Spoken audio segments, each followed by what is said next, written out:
വീട്ടിലിരുന്ന് ബോറടിച്ചപ്പോ നമ്മളെ ചങ്കു ചോദിച്ചൊരു ചായ കുടിക്കാൻ പോയാലോ. പിന്നെ ബോറടിച്ചിരിക്കല്ലേ, ചായ കുടിക്കാൻ പോയി ഞങ്ങൾ ഇറങ്ങിയപ്പോ മഴയില്ലല്ലോ. അപ്പൊ പിന്നെ സുഖമായി. ഞങ്ങളിങ്ങനെ പതുക്കെ ഇഴഞ്ഞൊരു സ്പോട്ടും തപ്പി അങ്ങനെ പോയിക്കൊണ്ടിരിക്കുക. പറഞ്ഞതാകാൻ പറ്റി. കുറച്ച് കിടക്കുന്ന ഒരു അടിപൊളി മഴ.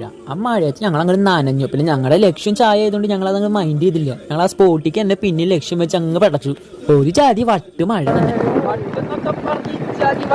നമ്മുടെ കുഞ്ഞു ഞാച്ചാൻ പറഞ്ഞ പോലെ നല്ല കിടുക്കൻ മഴ, നല്ല തണവുണ്ട്, നല്ലൊരു വൈബുണ്ട്. അങ്ങനെ ഞങ്ങളുടെ ലക്ഷ്യത്തിലേക്ക് എത്താറായി. ചായ മാത്രം കുടിക്കാറങ്ങി ഞങ്ങൾ 2 ചൂടൻ ബജിയും കൂടി കഴിച്ചപ്പോൾ സംഭവം അങ്ങ് സെറ്റായിട്ടാ.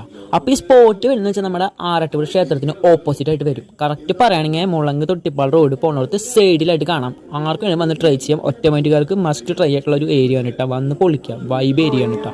ഫ്രണ്ട്സ്, നല്ലൊരു മൂഡാണ്. ചെറിയൊരു ചാറ്റൽ മഴയൊക്കെ ആയിട്ട് ഞങ്ങളിപ്പോൾ നിൽക്കുന്നത് നല്ല ചരിത്ര പ്രസിദ്ധമായ ഒരു അമ്പലമാണ്.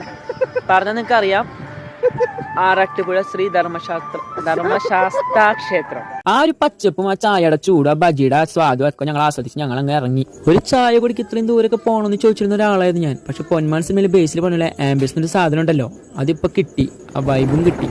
Okay guys, by.